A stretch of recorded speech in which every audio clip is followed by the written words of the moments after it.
Hello बच्चों, आज जो हम देखेंगे बच्चों क्वेश्चन करेंगे क्लास 10th का चैप्टर ट्रिग्नोमेट्री। ठीक है, क्लास 10th का चैप्टर ट्रिग्नोमेट्री एनसीईआरटी का चैप्टर है ये। ठीक है, और क्वेश्चन नंबर 3 करेंगे इसमें। ठीक है, तो ध्यान से समझेंगे। ये आपका एक्सरसाइज 8.1 का क्वेश्चन नंबर 3 है।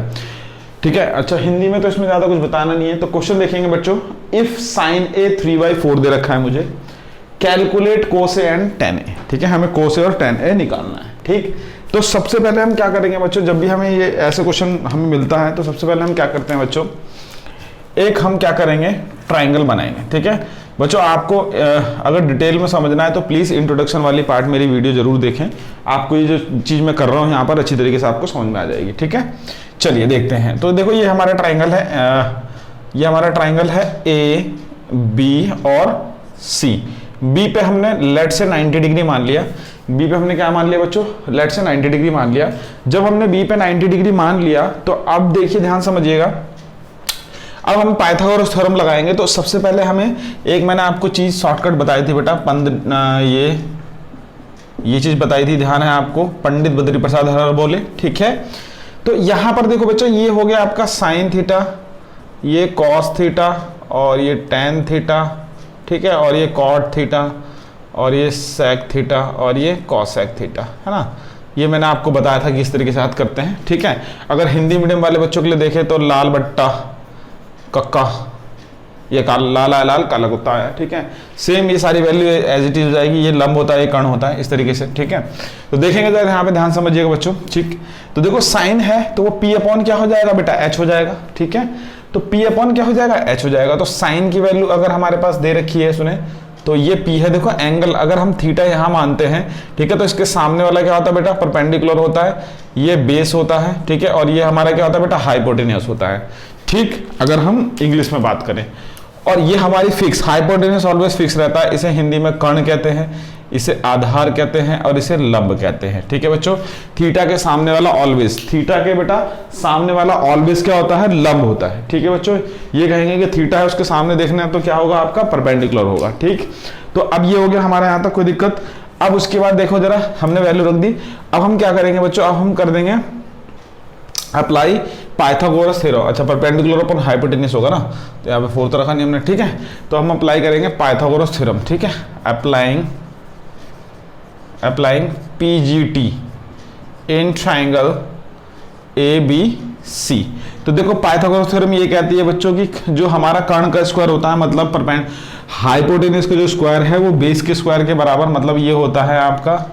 ठीक है, हाइपोटेन्यूस का स्क्वायर बेस का स्क्वायर प्लस परपेंडिकुलर के स्क्वायर के बराबर होता है। ठीक है बच्चों, कर्ण का स्क्वायर आधार का स्क्वायर प्लस लंब का स्क्वायर। तो AC का स्क्वायर हो गया, और यहाँ पर हो गया हमारा BA का स्क्वायर, और ये हमारा हो गया BC का स्क्वायर। ठीक है बच्चों, यहाँ तक कोई डाउट।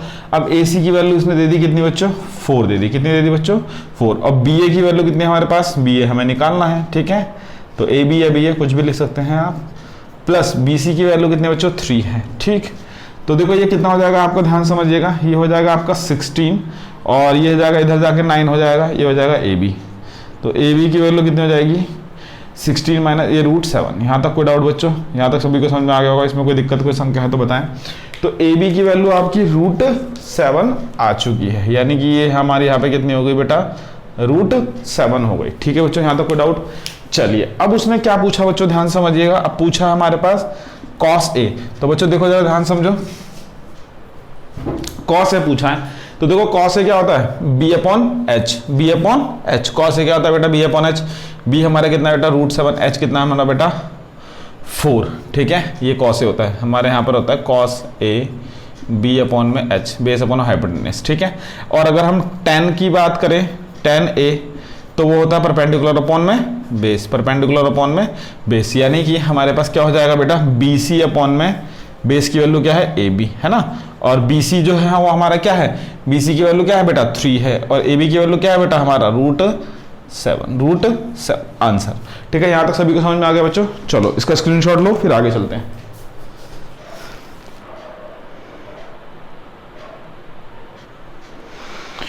देखो बच्चों, अब नेक्स्ट क्वेश्चन पे डील करेंगे। यहाँ पर हम नेक्स्ट क्वेश्चन हमारा क्या है, ठीक है, हमें गिवन है मतलब 3rd की तरह ही है, तो इसे ध्यान से समझिएगा। ठीक है, ज़्यादा टफ नहीं है, उसी तरीके से करेंगे। सबसे पहले हमारे पास यहाँ पर 15 कोट ए गिवन है, तो हम इसको इस तरीके से लिख लेते हैं कि हम इसे क्या लिखेंगे बेटा, हम इसे लिखेंगे 8/15, ठीक है, 8/15।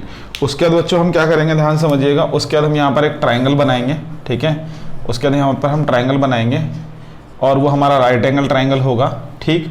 और उसके बाद हम क्या करेंगे बच्चों, और उसके बाद हम क्या करेंगे, एंगल ए यहाँ रख देंगे, ये इसको हम थीटा मान लेंगे, क्योंकि बेटा यहाँ पर कॉट ए है, साइन ए और सेक ए है, इसलिए हमने इसे यहाँ पर थीटा माना, रीज़न ये है, ठीक है। आप ऊपर भी लिख सकते हैं, कोई नो डाउट, ठीक है।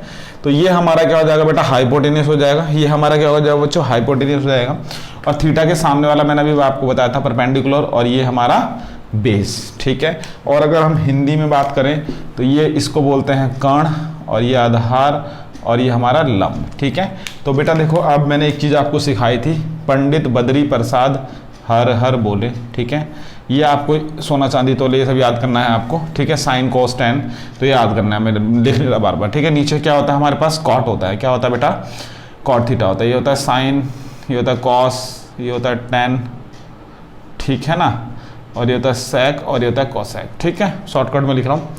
तो बेटा देखो हमारे पास कोट क्या होता है, B/P, है ना, हिंदी में देखा जाए तो लाल आया लाल और काला कुत्ता आया, ठीक है। प्रोसेस सारे ट्रिग्नोमेट्रिक फंक्शन सारे सेम, ठीक। तो देखो परपेंडिकुलर अपॉन में बेस, तो परपेंडिकुलर की अगर बात करी जाए तो यहाँ पर देखो क्या है बेटा, परपेंडिकुलर, ठीक है, परपेंडिकुलर 8 है, यानी कि इसको हम इस तरीके से लिख सकते हैं क्या, यानी कि अगर हम कॉट ए, अगर हम इस ट्राइंगल से कंपेयर करें तो परपेंडिकुलर हमारा क्या हो जाएगा बेटा, BC, है ना, और सॉरी बेस अपॉन परपेंडिकुलर उल्टा होगा ना, तो बेस क्या है बेटा AB, और परपेंडिकुलर क्या है BC। यहाँ तो कोई डाउट बच्चों, ठीक है। अब इसकी वैल्यू हम इससे कंपेयर कर देते हैं, तो AB की वैल्यू हमारे पास कितनी हो गई बच्चों, AB की वैल्यू हो गई हमारे पास 8, और BC की वैल्यू हमारे पास हो गई 15।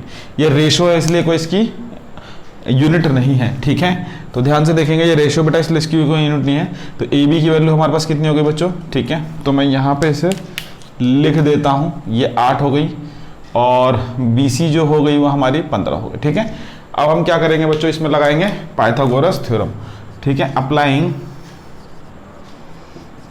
PGT theorem in triangle, Pythagoras theorem in triangle AB और C में, ठीक है बच्चों। तो देखो AC का square is equal to BA का स्क्वायर प्लस BC का स्क्वायर, ठीक है बच्चों। पाइथागोरस थ्योरम आपको पता ही है, हाइपोटेनियस का स्क्वायर जो होता है, ठीक है, हाइपोटेनियस का स्क्वायर जो होता है वो बेस के स्क्वायर प्लस परपेंडिकुलर के स्क्वायर के बराबर होता है। कर्ण का स्क्वायर इक्वल टू बेस का स्क्वायर प्लस आधार का स्क्वायर प्लस लंब का स्क्वायर, ठीक है। अब AC की बात करी जाए तो AC हमें क्या करना है बच्चों, निकालना है, ठीक है। और BA की बात करी जाए तो हमारे पास 8 है, और BC की बात करी जाए तो 15 है, ठीक है बच्चों, ये स्क्वायर है, और उधर चढ़ के रूट चढ़ जाएगा तो ये 64 हो जाएगा, प्लस ये कितना हो जाएगा 289 हो जाएगा, और सॉरी ये हो जाएगा आपका 225, है ना, और दोनों का सम कर दोगे तो 289 हो जाएगा। और AC की जब हम रूट से वैल्यू आ जाएगी तो कितना आ जाएगा बेटा, 17 आ जाएगा। यहाँ तक कोई डाउट बच्चों, सभी को समझ में आ गया होगा। इसमें कोई भी ऐसा चीज़ लगता है आपको, कोई भी दिक्कत आती है तो बताएं, इसमें कोई भी ऐसी वैल्यू है तो, ठीक है, ठीक, यहाँ तो कोई डाउट, ठीक है बेटा। तो देखो इसमें ना आप कोई भी जैसे ये रेशो है, तो देखो यहाँ पर जो बच्चों एक चीज़ ध्यान से मैं आपको समझाना चाह रहा हूँ, मैं डायरेक्ट कर रहा हूँ, आप ऐसे भी कर सकते हैं कि बच्चों ये जो रेशो है ना, इसको आपने क्या करना है, देखो यहाँ पर ये 8 मैंने मान लिया, तो ये रेशो है, तो ये 8 रेशो है, तो इसे आप एक्सलेट कर सकते हैं साथ में आपके, ठीक है। तो मैंने इसको सिंपल रेशो में, क्योंकि देखो मैंने इसलिए नहीं लिखा x कि जब हम सॉल्व करेंगे तो सारे कैंसिल आउट हो जाएंगे, इसलिए मैंने उसको नहीं लिखा। तो आप ऐसे लिख सकते हैं, ठीक है। देखो यहाँ पर 8x आएगा, 15x आएगा, रेशो कॉमन होगा, 17x आएगा, है ना, तो ये सब x में आएंगे। तो अगर हम ये आएगा तो जैसे अगर हमारी मान लो साइन की वैल्यू पूछता है वो, है ना, तो साइन क्या होता है, देखो जरा यहाँ पर P/H, P कितना है बेटा हमारे पास 15, और h कितना है बेटा 17। देखो यहाँ भी x होगा, यहाँ भी x होगा, x कैंसिल आउट, तो हमारे पास बचेगा क्या, वही हमारा जो आंसर है। तो इसलिए मैं नहीं लिख रहा, बाकी वो देखो लिखना मतलब कंपलसरी नहीं है, तो आप लिख भी सकते हैं, नहीं भी, ठीक है, मार्क्स मिलेंगे, ठीक। उसके बाद हमारा क्या आ जाएगा आपका sec x की अगर बात करी जाए तो sec x क्या होगा बच्चों, sec x देखो जरा ध्यान से समझो, sec x क्या होगा आपका h/b, h कितना है बेटा, ये हमारा अभी आई ना वैल्यू हमारी 17, ठीक है, h/b, h/b 8, ये आपका आंसर। ठीक है, तो बेटा देखो अगर आपको x से करना है, यहाँ तक नोट स्क्रीनशॉट लो। x से अगर करना है तो मैं आपको बता देता हूँ। ठीक है, यहाँ पर कुछ भी रख सकते हो, x रख सकते हो, p रख सकते हो, कोई भी एक वेरिएबल ले सकते हो जिससे कि हम इक्वेट कर सकें। मैं सब जगह x पुट कर रहा हूँ। ठीक है बच्चों, यहाँ पर भी आप x रख सकते हैं, ये भी x हो जाएगा और ये भी x हो जाएगा। ठीक है, ये भी x हो जाएगा, ये x स्क्वायर हो जाएगा, ये x स्क्वायर हो जाएगा, ये x स्क्वायर आएगा, 17x आएगा। ठीक है, ये x हो गया, ये x हो गया और ये x हो गया, ये x हो गया, x cancel out, x cancel out, तो बाकी आपका जो आंसर बचा वो बचा। ठीक है बच्चों, सभी को समझ में आ गया होगा। क्योंकि रेशो है बेटा, इसलिए हम किसी भी एक क्वांटिटी के बराबर हम उसे मल्टीप्लाई करके ही करते हैं। ठीक है, रेशो को इस तरीके से करा जाता है। ठीक है बच्चों, सभी को समझ में आ गया। चलो स्क्रीनशॉट लो, सभी को मेरा राम राम। नेक्स्ट वीडियो पे चलते हैं।